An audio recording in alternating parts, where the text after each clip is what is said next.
Merhaba sevgili anne adayları. Gebelik ve doğum korkusunu yenmeniz için hazırlamış olduğumuz video serisine hoş geldiniz. Bu zorlu süreç hiç hayalini kurduğunuz gibi tatlış bir gebelik olmayabilir. Hayatınızda hiç yaşamadığınız kadar sıkıntı ve problemlerle karşı karşıya kalmış olabilirsiniz. Bu problemler kendinizi güçsüz ve yetersiz hissetmenize sebep olabilirler. Bu durum uzun soluklu devam ederse sizde gebelik depresyonu başlama ihtimali ortaya çıkabilir. Bugün gebelikte depresyon nedir? Ne gibi problemlere yol açabilir ve 10 adımda depresyonun üzerine gelmeyi konuşacağız. Birazdan hepsini öğreneceksiniz. Eğitim videosuna geçmeden önce beğenmeyi ve kanala abone olmayı unutmayın lütfen. Şimdiden teşekkür ediyorum. Vakit kaybetmeden videoya geçelim.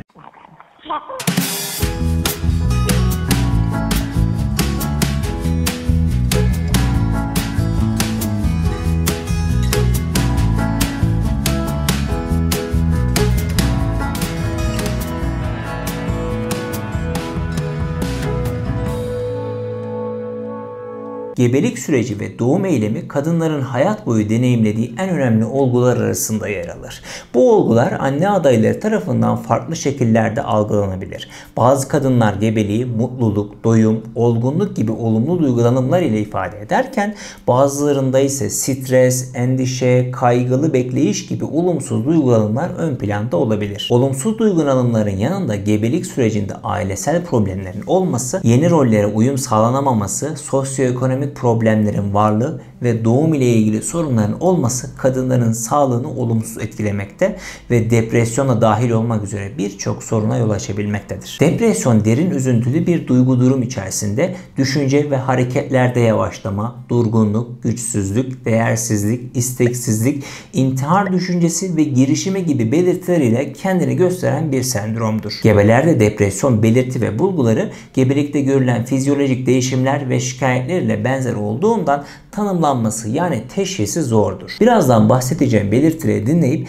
kendinize depresyon teşhisi koymak ve sonrasında bahsedeceğim maddeleri uygulayarak depresyondan kurtulurum demek çok yersiz bir düşünce. Bunun farkında olmalısınız. Bu belirtileri gördüğünüz takdirde bir uzmana danışmalı ve doktorun uygulaması birinci önceliğiniz olmalı ve benim bahsettiğim hususlar da aklınızın bir köşesinde yer almalıdır. Uyarımızı yaptıktan sonra gebelikte depresyon belirtilerine geçelim. Gebelikte görülen başlıca depresyon belirti ve bulguları uyku ve iştah değişiklikleri, duygulanım ve anksiyete durumlarında değişimler, aşırı yorgunluk, libido kaybı, konsantrasyon güçlüğü, doğum ile ilgili kaygılardır. Bu belirtiler ilk ve son trimestrlerde daha belirgin olmak üzere gebeliğin tüm süreçlerinde görülür. Gebelikte görülen depresyon belirtileri genel depresyon belirtileriyle aynıdır. Ancak depresyon tanısı almış gebelerde bulantı, hızlı nefes alıp verme, mide ağrısı ve baş ağrısı şikayetleri anlamlı derecede fazla görüldüğü rapor edilmiştir. Depresyon, yaygınlık, tekrarlama ve kronikleşme oranlarının yüksek olması,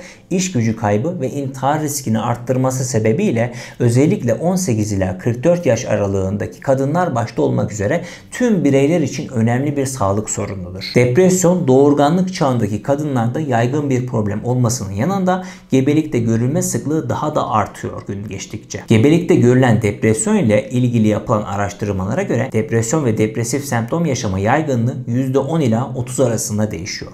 Kadınların geçmişte depresyon tanısı almış olması, ailesine depresyon tanısı almış bireylerin olması, eşinden veya çevresinden yeterli sosyal destek görmemesi, fiziksel, duygusal veya cinsel istismar geçmişi, sigara içme, alkol tüketme, madde kullanımı ya da geçmişi, stresli sağlık sorunları, yalnız yaşama ve gebeliği hakkında kararsızlık yaşaması gebelikte depresyon görülme riskini arttıran etkenlerdendir. İstenmeyen gebelik de dahil olmak üzere gebelik ve doğumla ilgili olumsuz olaylar gebelik depresyonuna önemli ölçüde katkı sağlıyorlar. Depresyon önlenemediği ve tedavi edilmediği takdirde gebelik, doğum ve doğum sonrası süreçlerde anne ve bebek için birçok komplikasyona ve olumsuz sonuçlara yol açabiliyor. Bu olumsuz sonuçlardan bazıları şu şekildedir. Düşük Apgar skoru, gebelik zehirlenmesi, yoğun bakım gerektiren erken doğan bebek, düşükler, gebelikte büyüme geriliği, erken doğum, fetal ölümler, kanamalar, bebeğin motor motor ve dil gelişiminde gecikme, sigara ve alkol kullanımında artış, duygusal gelişimde bozukluk ve davranış problemleri gerçekleşebiliyor. Depresyon bunların yanı sıra isteğe bağlı sezaryen oranında artışa, doğumda forceps vakum gibi mekanik müdahalelere, ağrı artışına yol açması nedeniyle daha fazla farmakolojik tedavi kullanılmasına neden olmaktadır. Ayrıca gebelikte görülen depresyon doğum korkusuna ve gebelik sonrası depresif hallerin devamına sebep olduğu tespit edilmiştir. Değerli anne adayları, insan hem ruh hem vücut sahibidir. Sadece bedene, vücuda odaklanmak bizleri aldatabilir. Çoğu biyolojik hastalığın sebeplerinden biri psikolojik, yani bireyin ruh sağlığının bozulmasından kaynaklanır. Araştırmalar gösteriyor ki anne adayındaki depresyon bebekte ve annede birçok sağlık problemine yol açıyor. Bu süreçte ruhunuzun farkında olmalısınız anne adayları. Veyahut erkekler, eşlerinizde az önce bahsettiğim belirtileri gördükleri takdirde umursamaz davranmamalılar. Çoğu geçmiş kuşak biz neler çektik, seninki de ağrı mı, seninki de problem mi diye anne adaylarının durumunu hafife alabilirler, küçümseyebilirler. Böyle bir tavır ile karşılaşan anne adayları daha içe dönük olup problemlerin içinde yaşamayı tercih edebilir. İşte bundan sonra işler daha çok karışabilir. Bu karışıklık olmadan gerekli tedbirleri almalı ve bir uzmandan yardım almalısınız. Şimdi sayacağım 10 madde ise sizlere depresyonu başlamadan bitirmenize, eşinize destek olurken nelere dikkat edeceğinize yardımcı olabilir. 1. Yakınlarınız ve özellikle aileniz ile daha fazla vakit geçirin. Anne adayları yaşadığı problemleri başta eşiyle, sonra güven ve sevgi bağının güçlü olduğu yakınlarıyla paylaşmalıdır. Her bir problem söylenmediği sürece var olmaya ve büyümeye devam edecektir. Her an büyüyen problemler karşısında bir gün güçsüz düşebilir, yenilebilirsiniz. O yüzden gerekli desteği en yakınlarınızdan almalı ve problem daha yeniyken, tazeyken onlarla paylaşmalısınız. 2. Duygularınızı ifade edin. Diğer insanların ne hissettiğine verdiğiniz önem kadar kendi duygu ve ihtiyaçlarınızı da gözetin. Hayatınızın başrolünde siz varsınız ve sizin hayatınızda başkalarının ne hissettiği daha önemli olacaksa siz yaşayan bir ölü olduğunuz demektir. Bu yüzden verdiğiniz her karar, hissettiğiniz her duygu başkalarını ilgilendirmez. Siz istediniz, oldu. 3. Depresyon döngüsünü unutmayın. Depresyonda çoğunlukla kişinin bir şey yapma isteği olmaz. Uyuma isteği olur ve yaptığı şeylerden zevk almaz. Eğer belirtileri besleyecek şekilde evde oturup hiçbir şey yapmaz ve içinizden gelmesini beklerseniz depresyonun seviyesini arttırabilirsiniz. Bu sebeple mümkün olduğunca böyle durumlarda zevk almasanız da faaliyetlerinizi sürdürmeye devam etmelisiniz. 4. Geçmişe odaklı olmayın. Geçmiş hatalar üzerine durup problem odaklı yaklaşmayın. Geçmişte yapılanlar artık değişmeyeceği için çöp kutusunu karıştırır gibi geçmiş olayları dürtmeye gerek yok. Eksileriyle, artılarıyla, faydasıyla, zararıyla geçmiş sizin geçmişiniz. Bunu kabul edip var olan enerjinizi geleceği imar etmek için harcamalısınız. 5. Olumlu duygu ifadelerinizi arttırın. Olumsuz duygu ve düşüncelerinizi yerinde ve zamanında uygun dozda ifade etmekten kaçınmayın. Unutmayın ki zamanında sergilenen uygun ifade ve aktif davranış birikimi engelleyecek ve küçük artçı depremler büyük depremin önüne geçecektir.